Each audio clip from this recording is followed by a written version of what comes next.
What first appeared to be a tragic accident quickly unfolded into a deeply unsettling criminal investigation, driven by digital evidence, careful police work, and a trail of unanswered questions. In the early morning hours of October 28, 2020, a quiet neighborhood in Plain Township, Stark County, Ohio, was shaken by a discovery no one expected. Morgan Fox was only 29 years old, a devoted mother, an ambitious professional, and the center of her daughter's world.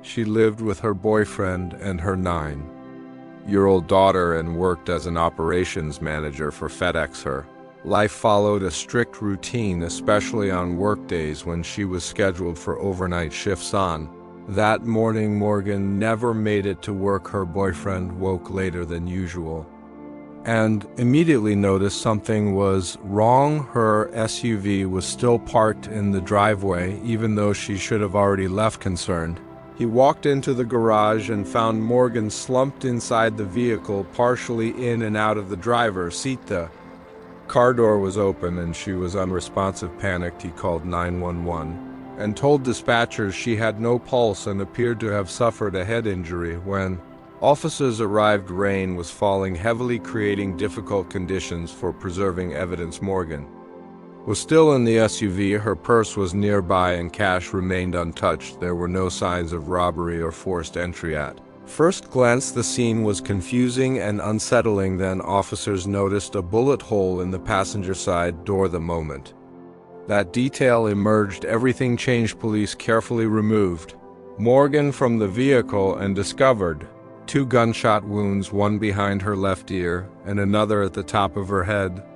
The placement suggested close-range execution-style violence. This was no accident and no random act. Someone had waited for her and attacked her as she was leaving for work. Nearby, investigators noticed fresh tire tracks and wet grass on a neighboring property and mud smeared along a white fence. At the time, it was unclear how important those details would become. Scattered near the vehicle were personal items, including Morgan's cell phone. Despite the rain, the phone appeared intact and officers immediately secured it, knowing digital evidence often holds the key to modern crimes. As news spread, Morgan's family struggled to process the loss. Her mother told investigators she had spoken to Morgan the night before. There was no fear in her voice, no sense of danger. Detectives asked about relationships, conflicts, and anyone who might want to hurt her. What they would soon learn was that the answers were hidden not only in personal relationships, but deep inside digital footprints left behind. As with any homicide investigation, detectives began by examining the people closest to Morgan Fox. The focus quickly turned to her boyfriend, the man who found her and made the 911 call. He explained that they had lived together for about a year and described their relationship as stable and improving. He was not the biological father of her daughter, but said he cared deeply for both of them. He detailed Morgan's work routine, explaining she typically woke around 1 in the morning and left the house shortly after 2 to arrive at work by 2:30. That schedule gave investigators a narrow window for the crime. Since Morgan never left the driveway, the attack had to occur during those early morning minutes. During interviews, detectives noted that her boyfriend appeared genuinely distraught. He was emotional, cooperative, and open. There were no immediate inconsistencies in his account. He explained that the previous day Morgan had dropped her daughter off with her grandmother, which was normal when she worked overnight. She came home at dinner and went to bed without incident. One detail he shared caught investigators' attention. He said Morgan had been dealing with serious issues at work involving male co-workers. According to him, several men had taken her phone from her desk and gone through her personal photos. When Morgan returned and discovered this, she confronted them angrily. The situation escalated into an argument and left her shaken and angry. Detectives reviewed Morgan's phone. Once it was confirmed to be functional, the last text message she sent was to her boyfriend. Their conversation showed no signs of conflict or fear. On October 8th, just weeks before her death, Morgan had texted him describing the phone incident at work. She Believed co-workers had accessed private images without her consent reading. These messages investigators felt confident the boyfriend was telling the truth to. Verify the workplace conflict detectives went to FedEx and spoke with supervisors. They confirmed the phone incident had occurred and involved 3 male employees' personnel. Files were reviewed and 2 of the men were quickly ruled out. The 3rd employee, however, raised immediate concerns. Jason McDermott, age 29, had a prior warning for harassing a female coworker. The behavior continued even after being told to stop this. History combined with the phone incident elevated him from coworker to potential suspect. Detectives now had motive, opportunity, and the reason to dig deeper. What they did not yet know was how deeply Jason McDermott had inserted himself into Morgan's life and how digital evidence would soon expose an obsession far more dangerous than anyone imagined. With limited physical evidence at the crime scene, detectives turned to surveillance, and technology officers canvassed the neighborhood, going door to door searching for security cameras. Several discrete cameras were found, but none captured the attack or a suspect vehicle. It was a frustrating setback, but investigators pressed on. Attention returned to Morgan's phone messages, photos, and call logs were carefully reviewed. What emerged was a pattern involving Jason McDermott that became increasingly disturbing. A year earlier, Jason had brought Morgan breakfast at work and written messages expressing how much she meant to him. Morgan responded, politely thanking him and treating the gesture as friendly. Over time, however, Jason wanted more. Messages showed he hoped for a deeper relationship, while Morgan clearly viewed him as a coworker and nothing more. After the phone incident on October 8, Morgan's tone changed completely. She sent harsh messages expressing anger, distrust, and disappointment. She confronted Jason and other co-workers and made it clear boundaries had been crossed. The following day, Morgan spoke with Jason by phone. He apologized, but the damage was done. After that call, her communication with him became cold and distant. The last time they spoke was October 24th, just 4 days before her death. Another unsettling discovery emerged from text messages. Jason asked Morgan how things were going in Columbus. Morgan was startled and asked how he knew she was there. She had been visiting family and had not told him. Jason claimed she mentioned it previously, but detectives found no message supporting that claim. This raised a chilling possibility that Jason had been watching or tracking her. Investigators began to suspect stalking behavior. Jason was brought in for questioning and agreed to cooperate. He denied any romantic relationship and described his feelings as misunderstood friendship. When asked directly if he shot Morgan Fox, he denied it without hesitation. He allowed police to search his phone, believing it would clear his name. Location data showed his phone remained near his home from late afternoon until 2:48 in the morning when he left for work. At first, this appeared to support his alibi. However, investigators noted the crime occurred earlier, and the phone being stationary raised another possibility that it was intentionally left behind as police waited for forensic extraction of deleted data. An anonymous tip came in mentioning another man named Mark. Mark was questioned and quickly ruled out after his phone and alibi showed no connection. The suspect list narrowed. 2 men remained: Morgan's boyfriend and Jason McDermott, but digital patterns, emotional fixation, and unanswered questions continued, pointing investigators back to Jason.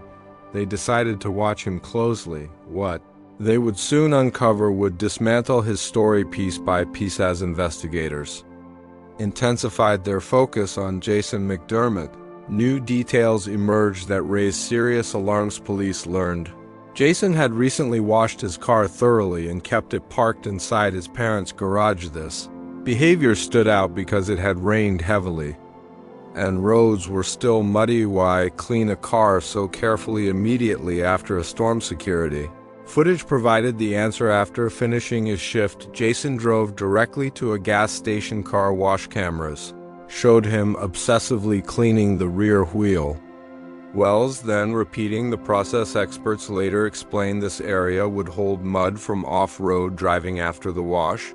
Jason bypassed the store, parked nearby, exited his vehicle, and walked around it, inspecting every side. This behavior struck investigators as deliberate, and anxious forensic analysis confirmed the tire tracks found near Morgan's home matched Jason's vehicle's mud smeared on the white fence, aligned with the location where his car had been parked. Digital evidence became even more damning. Recovered data from his phone revealed hundreds of photos of Morgan. He had shared her images with others, talked about her constantly, and gradually cut off communication with other women. His attention became singular and intense. Most disturbing were the videos Jason had secretly recorded Morgan without her knowledge. One video showed him sitting inside her home, filming her as she washed dishes, unaware she was being watched. This confirmed stalking behavior. And an escalating fixation. Traffic camera footage delivered the final blow. At 1:38 in the morning, Jason's car was seen driving toward Morgan's home at 2:17. He was captured turning around and leaving. By that time, Morgan was already dead. Investigators concluded Jason parked near the driveway, waited for Morgan, and approached. As she entered her vehicle, he shot her twice, then fled, leaving mud and tire tracks behind. He intentionally left his phone at home to create an alibi, then returned to retrieve it. Jason was arrested 1 week after Morgan's death. Although the murder weapon was never recovered, the digital and physical evidence formed a powerful narrative. Jason even attended a vigil near Morgan's home, posting emotional messages online using the hashtag Justice for Morgan. To investigators, this behavior reflected guilt and performance rather than greed. The pieces now formed a clear picture on obsession, rejected boundaries crossed, and a life violently taken. As the case moved into the courtroom, the focus shifted from investigation to accountability, and every detail gathered by police was placed under intense scrutiny. Jason McDermott entered the trial maintaining complete innocence, and his defense team worked aggressively to challenge how the case had been built. They argued that investigators had locked onto Jason too early and ignored other possible explanations. According to the defense, the entire investigation was shaped around confirmation rather than neutrality. Jurors were told that Jason had cooperated from the beginning. He voluntarily provided his phone, allowed searches of his car, shared his location data, and never refused an interview. His attorney framed this behavior as evidence of innocence, saying a guilty man would have hidden or destroyed evidence. They emphasized that Jason had no criminal record and was known as a quiet, hardworking employee. The defense also raised questions about the night of the murder. They asked how gunshots fired so close to the house could go unheard by Morgan's boyfriend. They suggested alternative timelines and hinted that someone else could have been involved. They argued the absence of the murder weapon weakened the case and left room for doubt. Prosecutors responded with a clear and methodical presentation. They walked jurors through months of digital evidence. Recovered files showed Jason secretly recording Morgan without her knowledge, deleted photos, videos, and messages demonstrated obsessive behavior, not friendship. Experts explained how stalking often escalates when rejection becomes permanent. Traffic camera footage was shown frame by frame. It placed Jason's car traveling toward Morgan's home during the exact window of the murder and leaving shortly after. Tire evidence was explained in detail, showing how the tracks at the scene matched Jason's vehicle. Surveillance footage of the car wash highlighted unusual behavior that aligned with attempts to remove physical evidence. Witnesses testified about Jason's emotional state after Morgan cut off contact. Coworkers described how his behavior changed and how focused he became on her. Investigators explained why the phone data suggested it had been intentionally left behind. Digital experts showed how location gaps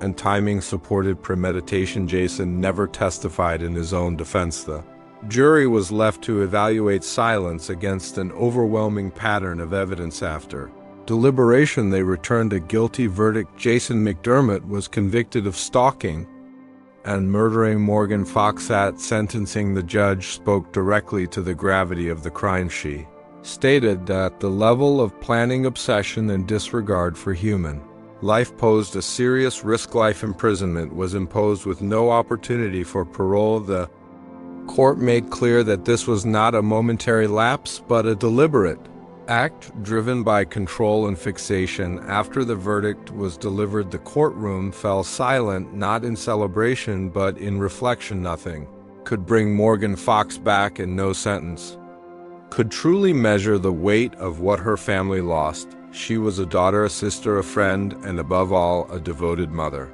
whose world revolved around her child. Her absence left a space that justice alone could never fill. In the months that followed, the focus turned to Morgan's daughter, a young girl forced to grow up without the one person who loved her unconditionally. Through a civil settlement, FedEx agreed to provide financial compensation to the Fox family. A significant portion of the settlement was placed into a protected trust dedicated solely to supporting Morgan's daughter. That fund was created to give her stability, opportunity, and a future her mother dreamed of for her. Court documents outlined those dreams: education without limits, experiences that allow growth and confidence, and a life where she never feels forgotten. While money can never replace a parent, it can help preserve the path Morgan wanted for her child. It was one small way to honor her love and sacrifice. This case stands as a powerful reminder of how digital evidence can speak for victims when they no longer can. Text messages, location data, deleted files, and surveillance footage became Morgan's voice. They told the story of a woman whose boundaries were violated and whose kindness was mistaken for invitation. They revealed how obsession can grow silently and how warning signs must never be ignored. Morgan Fox is not remembered for the violence that ended her life. She is remembered for the life she lived and the love she gave. Her story carries a responsibility for all of us to listen when someone says they feel unsafe, to take stalking seriously, to protect boundaries before tragedy strikes. If this case moved you, if it opened your eyes, or if it gave you a deeper understanding of how fragile safety can be, then let this be more than a story. Let it be a reminder to speak up, to stay aware, and to stand with victims. Thank you for watching Real Crime Pulse. If you believe in telling real stories with truth, respect, and purpose, please like, share, and subscribe. Your support helps keep these stories alive and helps ensure that victims like Morgan Fox are never forgotten.